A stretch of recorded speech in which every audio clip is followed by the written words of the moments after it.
I'm Margaret Hayes, 78 years old, a woman who has buried a husband, built a business from dirt and dreams, and raised a son I thought I knew.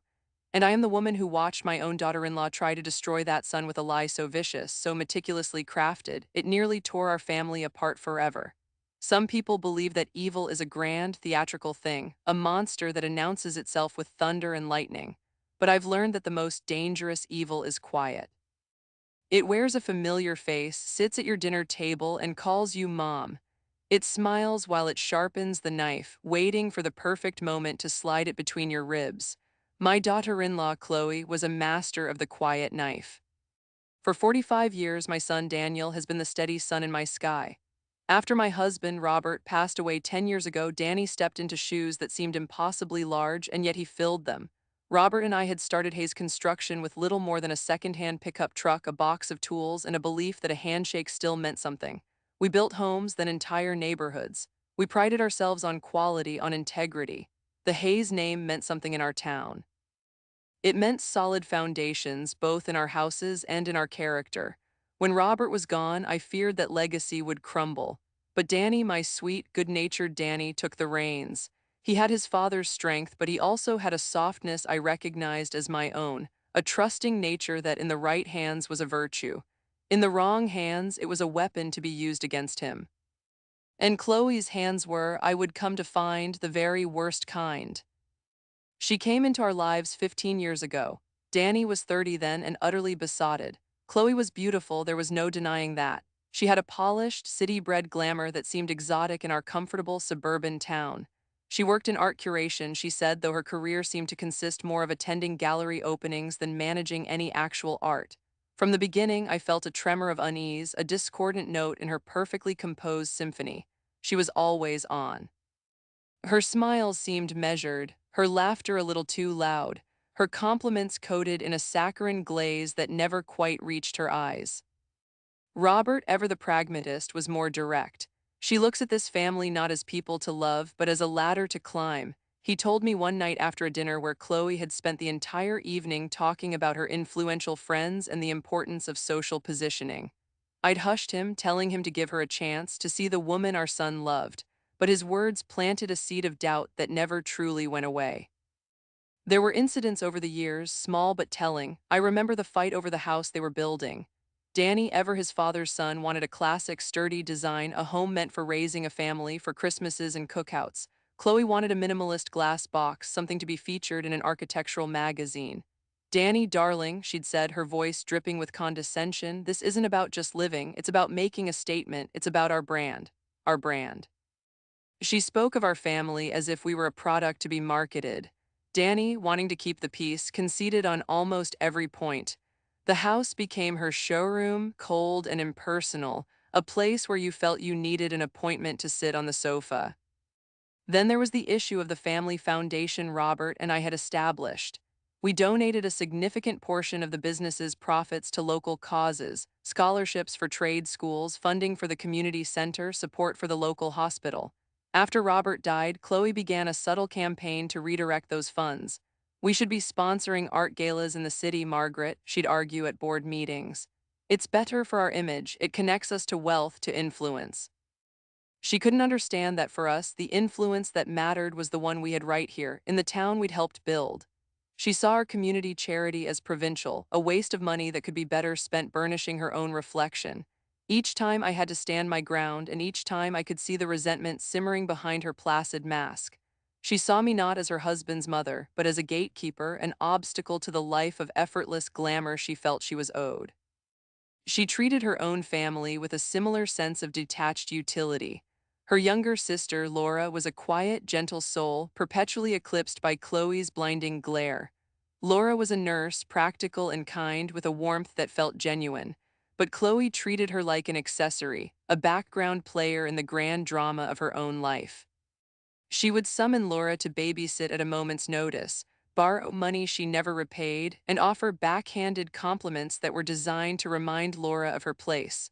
"Oh, isn't it wonderful that you are so fulfilled by your little job," she'd say, making Laura's dedicated career sound like a quaint hobby. I always felt a pang of sympathy for Laura. She looked at her older sister with a kind of wounded adoration, desperate for an approval that Chloe was incapable of giving freely. My son, my dear Danny, saw none of this. He saw a charming, sophisticated woman who loved him. He accepted her explanations, smoothed over her sharp edges, and believed in the beautiful facade she presented to the world. He worked tirelessly at the company, providing her with the lifestyle she demanded, content in his belief that he had a happy marriage. His trust in her was absolute, a foundational pillar of his world, and it was that pillar that Chloe was preparing to demolish.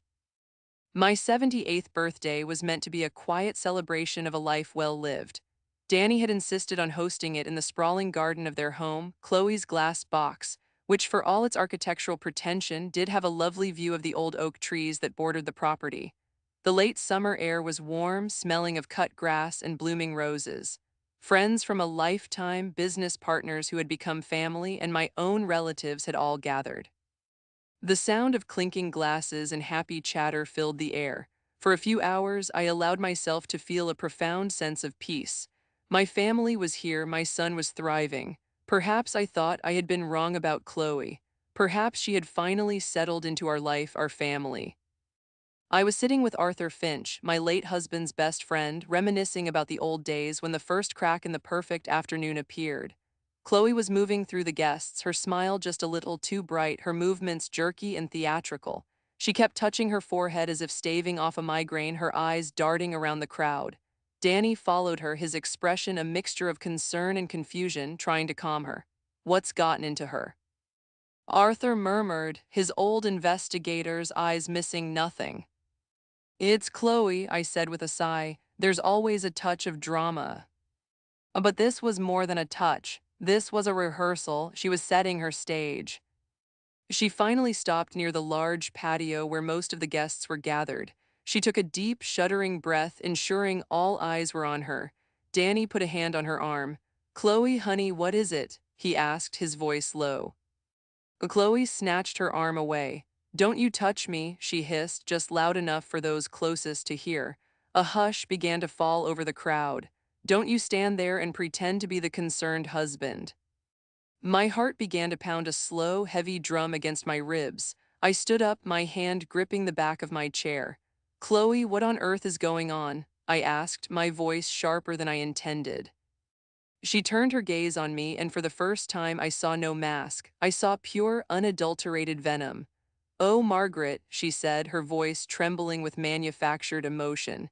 You should ask your son, you should ask your perfect, honorable son what's going on. Danny looked completely bewildered. What are you talking about, Chloe? You're making a scene. I'm making a scene, she shrieked, all pretense of control gone. I am not the one who has been lying. I am not the one who has betrayed this entire family.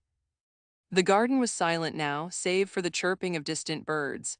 Every guest was frozen, watching the spectacle unfold.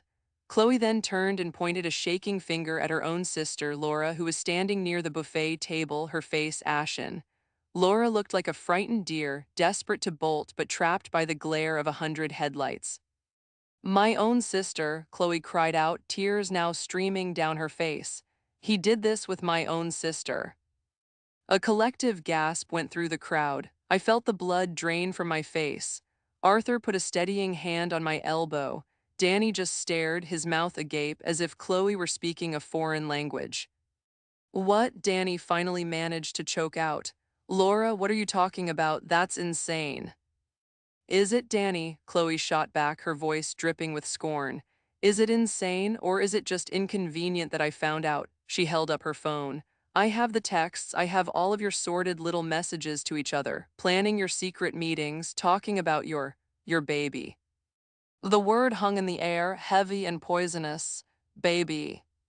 My gaze snapped to Laura. Her hand was resting instinctively on her stomach. She wouldn't meet my eyes. She just stared at the ground, her shoulders shaking. In that moment, her silence was a confession. Laura is pregnant, Chloe announced to the silent, horrified audience. And your son, Margaret, your good, decent son, is the father. The world tilted on its axis. Danny was shaking his head over and over, his face a mask of disbelief and horror. No, no, Chloe, that is not true. That is a lie. Laura, tell them this is a Lie. But Laura remained silent, tears silently tracking down her cheeks. Her silence was the confirmation Chloe needed. It was the nail in Danny's coffin. The guests began to murmur, their faces a mixture of pity and morbid curiosity. Some started to quietly make their excuses, desperate to escape the toxic cloud that had descended upon the party. I walked forward, my legs feeling like lead. Chloe, stop this right now, I commanded, my voice shaking with a rage I hadn't felt in years. Whatever this is not the time or the place. Oh, it's the perfect time, she sneered, wiping her tears away with the back of her hand, a gesture that looked practiced. It's your birthday, Margaret. I thought you should have the gift of truth, the truth about the kind of man you raised. Danny reached for her again, his voice pleading now. Chloe, please, we can talk about this at home, don't do this. There is no we anymore, Danny, she said, her voice suddenly cold and final. She turned her back on him and walked over to her sister, wrapping a protective arm around Laura's shoulders. I'm going to take care of my sister. She's the victim here, we both are. With that, she led the weeping, silent Laura toward the house, leaving my son standing alone in the middle of his own garden, surrounded by the wreckage of his life. He looked at me, his eyes wide with a pain so profound it stole my breath. Mom, he whispered, his voice cracking. I swear to you I didn't do it.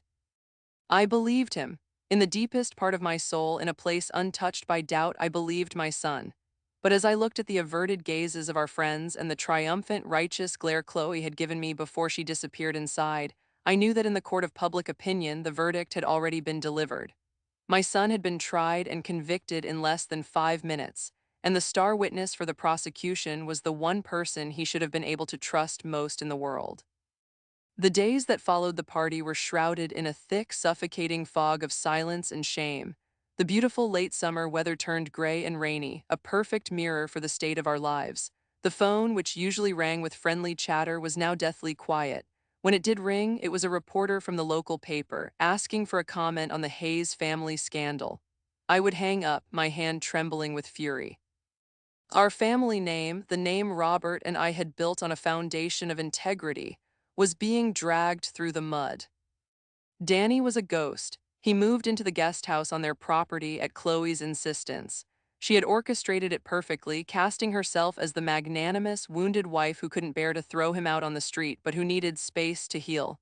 It was a cage, not a refuge. From there, she could control his access to the world, monitoring his calls and visitors under the guise of protecting her own privacy. I tried to see him every day. The first time I drove up the long driveway to their house, her house, I saw Chloe standing at the large picture window watching me. When I knocked on the guest house door, Danny opened it. He looked like he hadn't slept in days. His eyes were red-rimmed and hollow, his shoulders slumped in defeat. Mom, you shouldn't be here, he said, his voice a hoarse whisper. Don't be ridiculous, Daniel. I'm your mother, let me in. He stepped aside reluctantly. The small space was neat but felt heavy with despair. Chloe doesn't want you here. She says you're just going to upset things further. Upset things, I snapped, my patience wearing thin. Your wife just accused you of fathering her sister's child in front of half the town, and she's worried about me upsetting things. Danny sank onto the edge of the bed and buried his face in his hands. I don't know what to do, Mom. I don't know what happened. Laura won't talk to me. She won't even look at me. Chloe shows me these text messages. I don't remember sending them, but they're from my phone. I had too much to drink at that conference in the city a few months ago. Laura was there. She came to visit. I can't remember everything clearly. My blood ran cold. The conference. Chloe had encouraged him to go, said he needed a break. Laura had been visiting friends in the city that same weekend. It was a detail I'd forgotten. Chloe hadn't. She's manipulating you, Danny, I said, my voice urgent. She is planting doubt in your mind. You know you are not that man. But what if I am? He looked up at me, his eyes swimming with shame and confusion. What if I did something terrible and blacked it out? Why would Laura lie? Why would Chloe make this up? That was the question, wasn't it? Chloe's performance had been so convincing because the lie was so audacious, so monstrous that it seemed it had to be true. What kind of woman would invent such a thing? The answer I was beginning to realize was a woman W, with nothing left to lose and everything to gain. My visits became a source of conflict. Chloe would intercept me in the driveway, her face a perfect mask of sorrowful concern. "Margaret, please," she'd say, her voice soft and reasonable. "This is so hard on Danny. Your refusal to accept the truth is just confusing him more. He needs to take responsibility. We all need to heal." She was a master of psychological warfare. She used the language of therapy and healing to twist the knife. She made my defense of my son sound like denial, my love like a delusion. She succeeded in painting me as a meddling mother-in-law who was enabling her guilty son, and slowly she turned Danny against me too. He began to avoid my calls. Our conversations became stilted and brief. The wall she was building around him was getting higher and thicker every day. The isolation was crushing. I would sit in the large, quiet house I had shared with Robert, the silence amplifying my fears. Friends who I'd known for 50 years would cross the street to avoid me at the grocery store. I saw the pity in their eyes, the judgment. The whispers followed me everywhere. "Did you hear about the Hayes family? Such a shame. Margaret must be devastated. Her son of all people." I felt like a pariah in my own town. The loneliness was a physical weight pressing down on my chest until it was hard to breathe. I had never felt so utterly alone. The business suffered, contracts were mysteriously delayed. Longtime clients suddenly became distant. Danny tried to go to the office to maintain some semblance of normalcy, but his heart wasn't in it. His confidence was shattered. He was a man adrift, drowning in a sea of lies, and the person who should have been his life raft was the one holding his head under the water. Chloe, meanwhile, was flourishing in her role as the tragic heroine. She received bouquets of flowers from sympathetic friends. People brought her casseroles. She was embraced by the community as a woman of incredible strength and grace, bearing an unimaginable betrayal with dignity. It was sickening. She was feeding on our family's destruction, and everyone was applauding her for it. The turning point came on a Tuesday night, about 3 weeks after the party. A storm was raging outside, the wind howling and rattling the windows of my silent house. I couldn't sleep. I kept replaying the scene in the garden over and over, searching for a crack in Chloe's story, a flicker of doubt in Laura's eyes. I felt so helpless, so utterly powerless. The grief I felt for my son was a raw, open wound. On impulse, I grabbed my coat and my car keys. I had to see him. I didn't care what Chloe said. I needed to look my son in the eye and remind him of who he was. When I pulled up to the guest house, the lights were off. My heart sank, but then I saw a faint glow coming from the main house, from the window of what used to be Danny's home office. I parked my car down the street and walked up the driveway, shielded by the darkness and the driving rain. Through the window, I could see a silhouette. It was Danny. He was sitting at his desk, a bottle of whiskey and a single glass in front of him. The glow was coming from his phone, which he held in a trembling hand. He wasn't looking at it. He was just staring into the middle distance, his expression one of complete and utter desolation. I had seen my son sad before. I had seen him grieve his father, but I had never seen him look like this. Broken, empty. He looked like a man who had given up. He slowly lifted the glass to his lips, his movements sluggish. He wasn't just having a drink, he was trying to numb a pain that was too great to bear. And in that moment, watching my son slowly poisoning himself with shame and alcohol, something inside me snapped. The grief that had been weighing me down for weeks didn't disappear, but it transmuted. It caught fire. The sorrow turned into a cold, hard rage. An iceberg of fury formed in my gut, sharp and immense. How dare she? How dare that woman do this to my child, to the boy I raised, the man who was the living legacy of my husband? How dare she dismantle him piece by piece and then present herself as the victim? I would not stand by and watch my son fade away into nothingness. I would not let her win. Robert would have fought for his son, and so would I. My helplessness evaporated, replaced by a steely, unfamiliar resolve. My days of weeping were over. My time for mourning was done. It was time to fight. I backed away from the window, my movements silent and sure. I got back in my car, my hands steady on the wheel. I drove home not with a heavy heart, but with a mind that was suddenly, terrifyingly clear. I knew Chloe had lied. I didn't know how and I didn't know why, but I knew it with a certainty that was as solid as the foundations of the houses we built. And I would tear down her entire life, brick by brick, to prove it.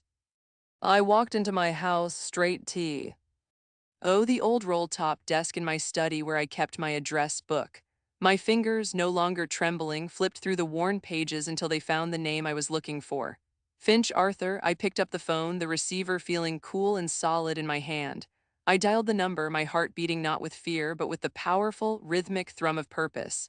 He answered on the second ring, his voice gruff and familiar. Arthur Finch. Arthur, I said, my voice low and steady. It's Margaret Hayes, I need your help. There was a pause on the other end of the line. Margaret, he said finally, his tone softening with concern. I was wondering when you'd call. I'll be over in the morning. I hung up the phone. The storm still raged outside, but inside me everything was calm. The war had begun. Arthur Finch arrived the next morning at precisely 9 o'clock, just as he always had. Age had stooped his shoulders a bit and deepened the lines around his eyes, but those eyes were as sharp as ever. For 30 years, he had been a private investigator, the best in the state, before retiring to a life of fishing and woodworking. He was a man who saw the world not as it appeared, but as it was, in all its messy, complicated truth. He carried a small, leather-bound notebook and a pen, old habits that had never faded. I had coffee and a plate of scones waiting, but he waved them away. Let's get to it, Margaret, he said, taking a seat at my large oak dining table. Tell me everything, and don't leave out a single detail, no matter how small you think it is. For the next 2 hours, I talked. I told him about my initial misgivings about Chloe, her obsession with image, her condescending treatment of her sister. I recounted every word of the scene at the party, the look on Chloe's face, Laura's terrified silence, Danny's bewildered denial. I told him about the text messages, Danny's memory lapse from the conference, and Chloe's campaign of isolation. He listened intently, his pen scratching away in his notebook, his gaze never leaving my face. He didn't interrupt once.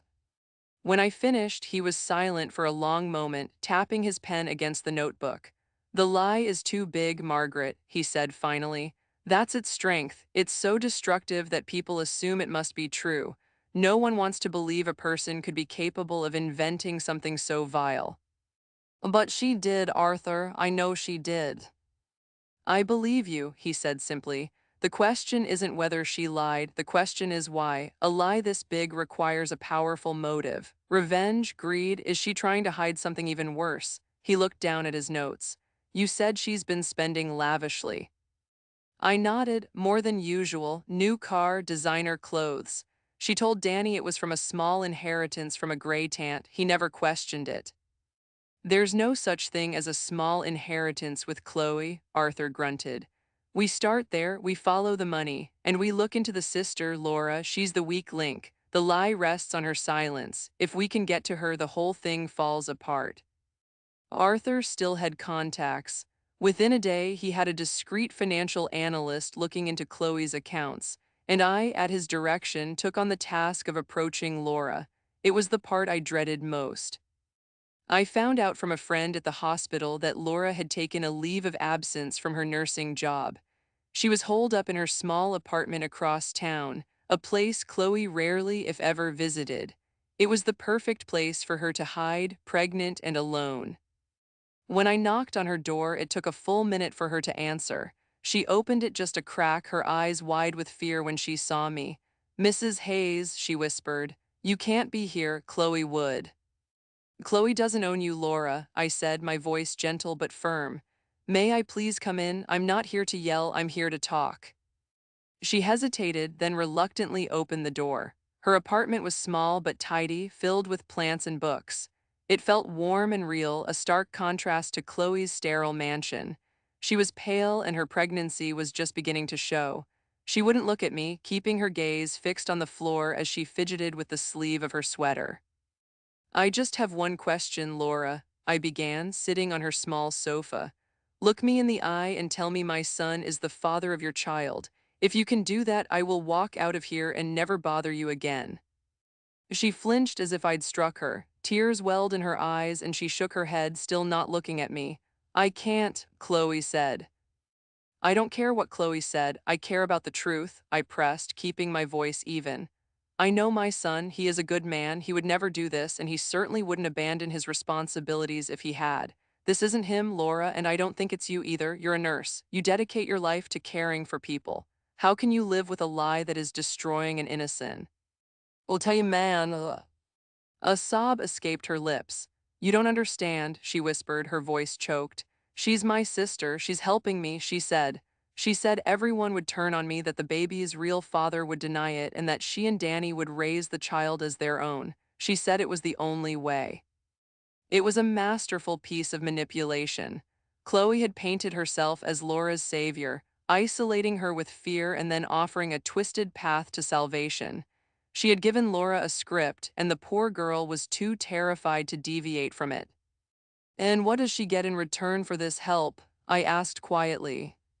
Laura looked up then, her eyes full of a misery so profound it broke my heart. "She just wanted me to be quiet," she cried. "She said it was for the best, for everyone."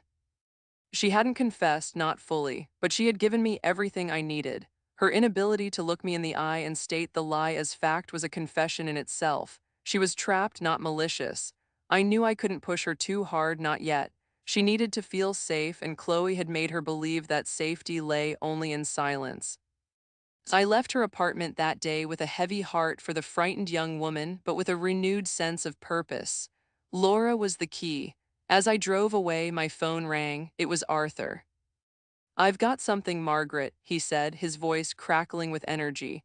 "Chloe's inheritance, it wasn't from a gray tant, it was a series of large cash deposits made over the last 6 months. Untraceable, but I did find something else. She's made several significant payments to a private holding company, a company whose sole director is a man by the name of Mark Jennings."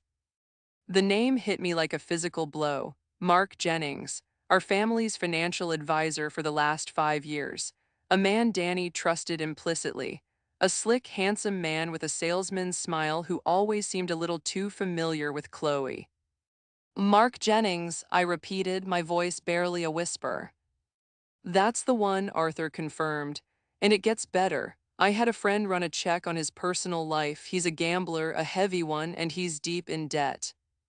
The pieces began to click into place, forming a picture so ugly and treacherous it made me feel ill. This wasn't just about a lie. It wasn't just about a divorce. This was about money, and Mark Jennings was right in the middle of it. The revelation about Mark Jennings changed everything. It was no longer just a domestic drama, it was a conspiracy.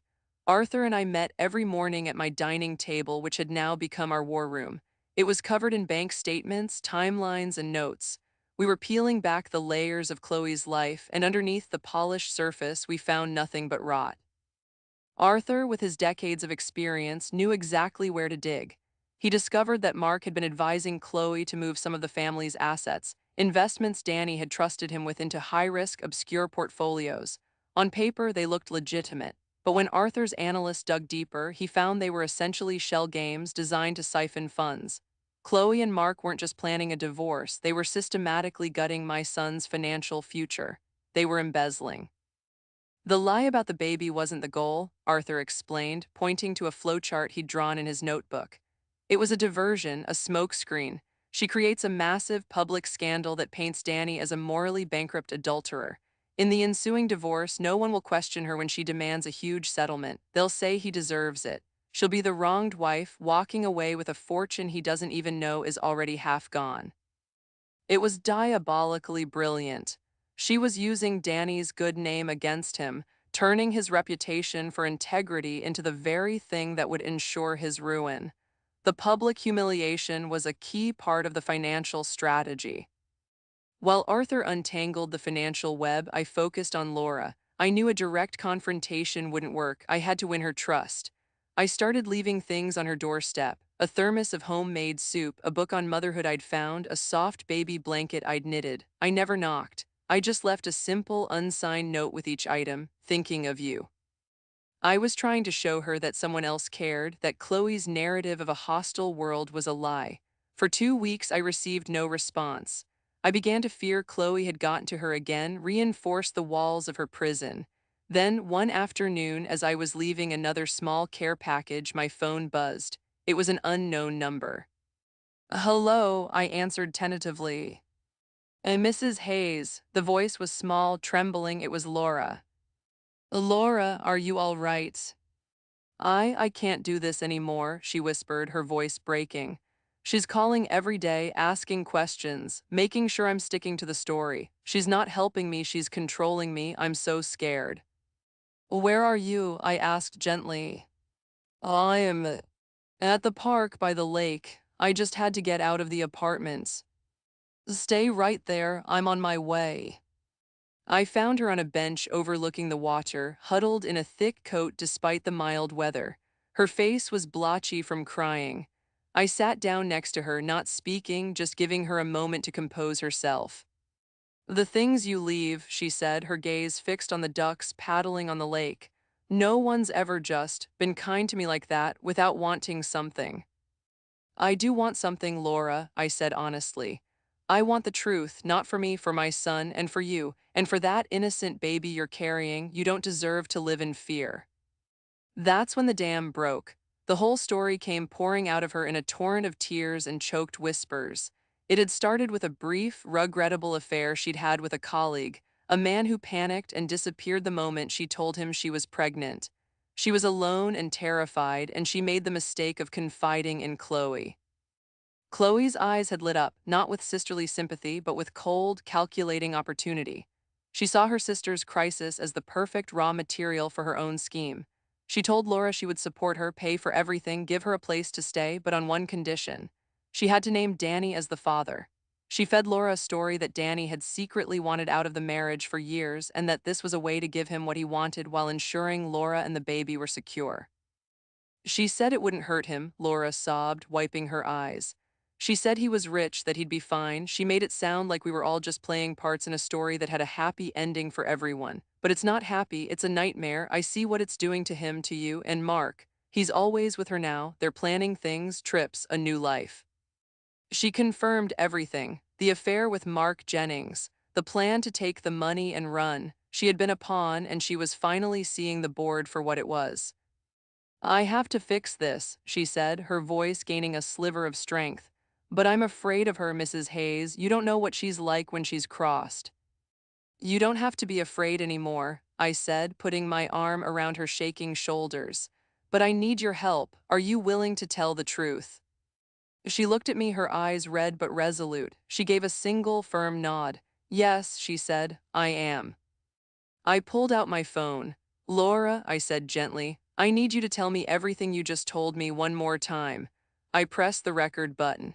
She took a deep breath and began to speak, her voice trembling but clear, as she confessed the entire poisonous lie from beginning to end. With Laura's recorded confession, we had the final, undeniable weapon. The financial evidence was concrete, but the confession was visceral. It was the human heart of the crime. Arthur and I spent the next 2 days meticulously preparing. This couldn't be a private confrontation. Chloe had humiliated my son publicly. She needed to be exposed publicly. Her power came from the court of public opinion, and it was in that same court that she would be judged. I made the calls myself. I told Danny I was hosting a family meeting to discuss a path forward and that it was imperative he be there. I told him Chloe had agreed to come. To get Chloe there, I played a different card. I called her and, in a voice heavy with feigned defeat, told her I was ready to discuss the terms of a settlement to make this all go away as quietly as possible. Greed, I knew, was a motivator she couldn't resist. Then I called a few select others. Our family lawyer, the most senior partner at the construction company, a man who had worked with Robert for 40 years, and one or two old family friends, pillars of the community whose opinions carried immense weight. I told them only that there had been a significant development in the family situation and that their counsel would be invaluable. We gathered in the formal living room of my house, the very room where Robert and I had signed the papers to create Hayes Construction all those years ago. The atmosphere was thick with tension. Danny sat slumped in an armchair, looking pale and exhausted. Chloe sat opposite him, cool and composed, a slight, triumphant smirk on her lips. She believed she was there to dictate the terms of her victory. Mark Jennings was not present. She was arrogant enough to believe she didn't need him for this. The lawyer and our business partner sat quietly, their faces impassive. I stood before the fireplace, my heart pounding, but my voice was as calm and steady as a frozen lake. Thank you all for coming, I began. For the last month, our family has been living through a nightmare, one based on a terrible accusation. I looked directly at Danny. An accusation that my son, Daniel, fathered a child with his sister-in-law, Laura.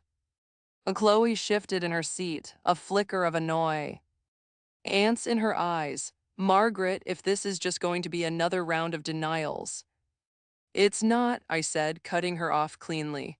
Because I no longer believe it is a simple denial. I now know it to be a calculated and malicious lie designed for one purpose, financial gain. Chloe let out a short, sharp laugh. This is absurd, you're delusional. Am I? I took a step forward. Let's talk about Mark Jennings. The smirk vanished from Chloe's face. Her composure cracked just for a second, and I saw a flash of pure panic. I don't know what you're talking about, she said, her voice a little too tight. Don't you? I continued, my voice gaining strength. Let's talk about the private holding company he directs, the one you've been funneling money from Hayes Construction into for the past 8 months. Let's talk about the nearly $500,000 that you and he have embezzled from this family. I handed a folder to our lawyer. This contains all the transaction records, Chloe, every last one. Danny straightened up in his chair, his eyes wide as he looked from me to Chloe. The fog of his despair was beginning to lift, replaced by dawning horror. Chloe, what is she talking about?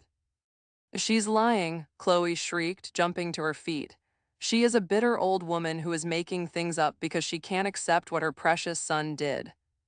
What he did? I asked, my voice dropping to a near whisper. You mean what you and Laura fabricated? You found your sister in a moment of crisis, pregnant and alone, and you saw an opportunity. You used her pain to build your lie, coaching her, controlling her, all so you could stage this disgusting drama and divorce my son, painting him as a monster to justify stealing his inheritance. You can't prove that, she spat, her face contorted with rage. It's my word against yours, it's Laura's word. Well, yes, I said calmly, it is. I took out my phone. I connected it to a small Bluetooth speaker I had placed on the mantelpiece, and then I pressed play. Laura's voice, trembling but clear, filled the silent room.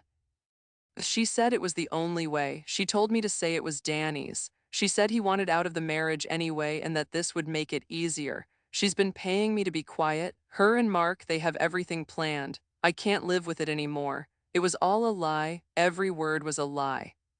The confession played out, each word a hammer blow against Chloe's crumbling facade. She stood frozen, her face a ghastly shade of white. The color had drained from her, leaving only the ugly truth. When the recording finished, the silence in the room was absolute. Danny was on his feet, his face a mask of utter betrayal. He wasn't looking at me.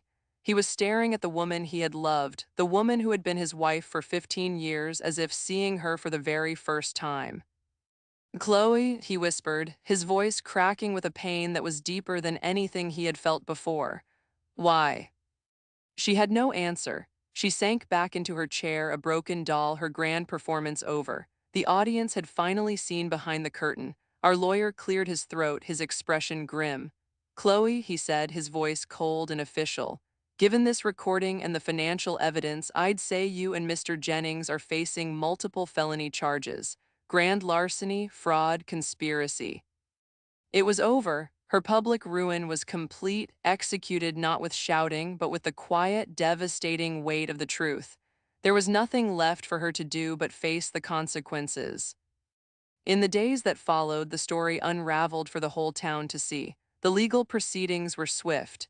Faced with the evidence, Chloe and Mark turned on each other, a fitting end for a partnership built on deceit. Laura, granted immunity for her testimony, moved away to have her baby in peace, finally free from her sister's shadow. Danny was vindicated, but the healing was a slow, painful process. The betrayal had cut him to the core, but he was not alone. We worked together, side by side, to rebuild what Chloe had tried to tear down, not just the finances of Hayes Construction, but the trust and strength of our family.